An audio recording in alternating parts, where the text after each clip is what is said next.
Hello guys, welcome to my YouTube new channel. তোমাদের কাছে আজকে একটা নতুন মাছের রেসিপি নিয়ে এসেছি, সমুদ্রের মাছ। তো সমুদ্রের মাছটার নামটা আমি ঠিক জানি না।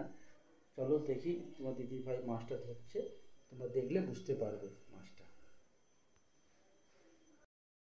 দেখুন বন্ধুরা, আমাদের দিদি ভাই মাছটা ধুয়ে দিচ্ছে মনে হচ্ছে। আমার দেরি হয়ে গেছে আসতে। এই দেখুন মাছটা ধরছে। চোখ চোখ দের ব্যাটারির চোখ। এটা কি মাছ তোমরা কমেন্ট করে জানাবে। সমুদ্রের মাছ, কিন্তু নাম মাছটার নাম জানি না আমি। কঠিন ডালটা কাটিয়ে দিতে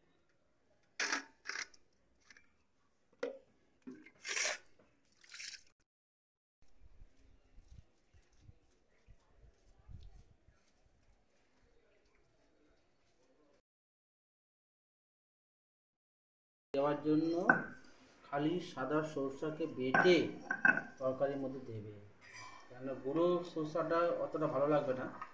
গোটা সরষাকে বেটে দিলে তরকারিটার টেস্টে আলাদা হয়ে যাবে। সরষা বাটা হয়ে গেল। আপনাদের ভিডিওটা কেমন লাগে আপনারা কমেন্ট করে জানাবেন। এই দেখুন বন্ধুরা, মাছে দেওয়ার জন্য এটা হচ্ছে সর্ষে বাটা,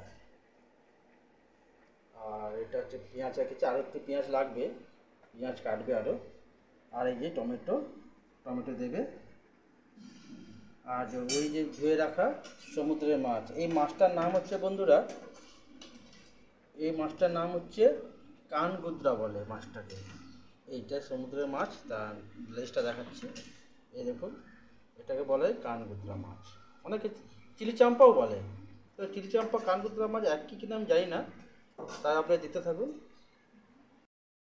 এর মধ্যে অল্প একটু তেল, তো ভালোই তেল দিয়েছে। এবারে মাছকে ভাজবে, মাছ ভাজা হবে।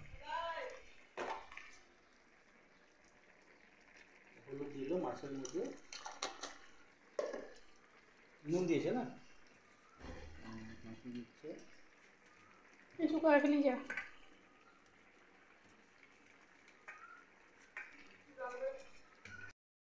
এর মধ্যে মাছ ভাজা চলছে। কি সুন্দর সেন্ট আসছে তো।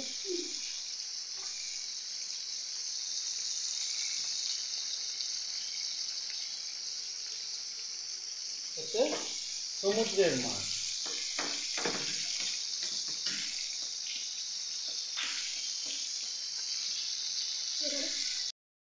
বন্ধুরা, মাছটা ভাজা গেছে, দেখুন কত সুন্দর ভাজা হয়েছে মাছটা, বুঝেছেন?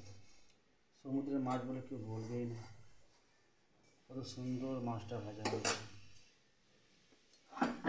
দারুণ লাগছে।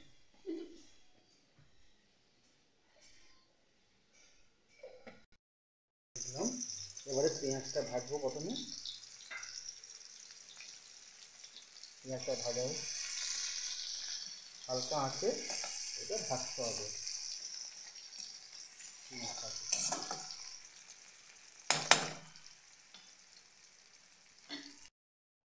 এবারে টমেটোটা দিলাম, এটা কিছুক্ষণ ভাজতে হবে। পেঁয়াজটা ভাজার পরে তারপর টমেটোটা দিতে হবে।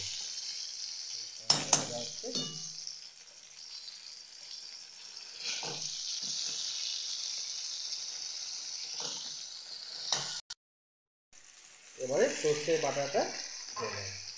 সর্ষে বাটাটা দেওয়ার পরে এবারে লঙ্কা গুঁড়ো দিল,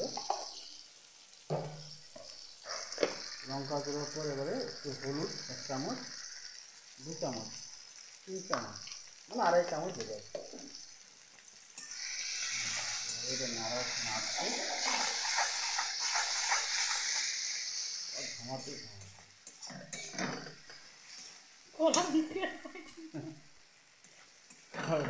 ওরা সামনে নিয়ে ক্যামেরাটা নিয়ে গেলাম, তো ওই জন্য ঘুমাতে সাদা হয়ে গেছে। এবার ভালো করে যাবে ভেজে নিয়ে আসছে। হ্যাঁ, ভালো করে ভেজে নেওয়া হচ্ছে। বন্ধুরা, এই যে লাল লাল ভাজা হয়েছে, তেল হয়ে যাওয়ার পরে তারপর জল দিল।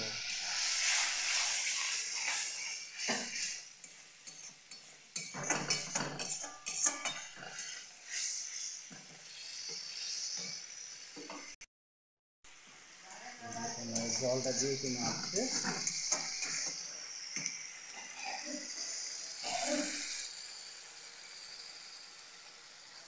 তেলটা বেরিয়ে আসলে মশলাটা ভাজার পরে এবারে জলটা ঢেলে দেবে।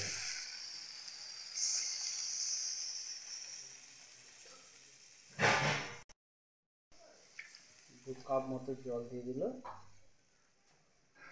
এই হালকা করে নেড়ে জলটা না ফোটা পর্যন্ত, জলটা ফুটে গেলে তারপরে মাছটা দেওয়া হবে।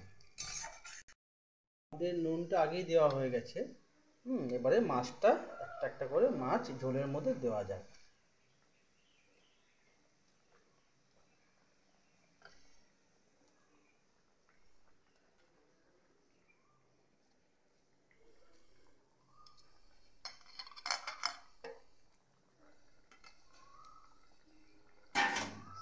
ঝোলটা কমলে তারপরে নামিয়ে নেওয়া হবে।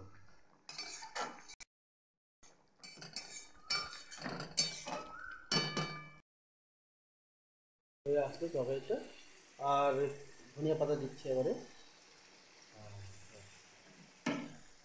ধনিয়া পাতা আনা হয়নি, বাইরে থেকে ভুলে গেছিলাম, তাই গাছে একটু ছিল, ওখান থেকে ধনিয়া পাতাটা দিয়ে দিয়েছে মাঝে মাঝে। তো আপনারা যদি বানান তাহলে ধনিয়া পাতাটা একটু বেশি দেবেন, তাহলে ধনিয়া পাতার গন্ধটা খুব বেরোবে আর খেতেও ভালো লাগবে।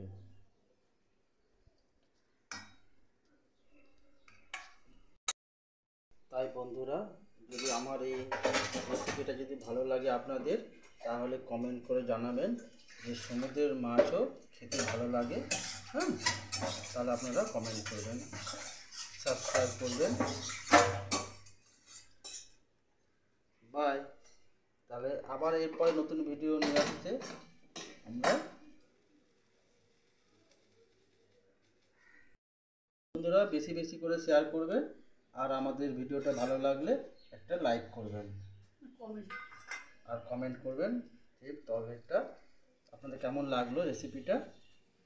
বাই।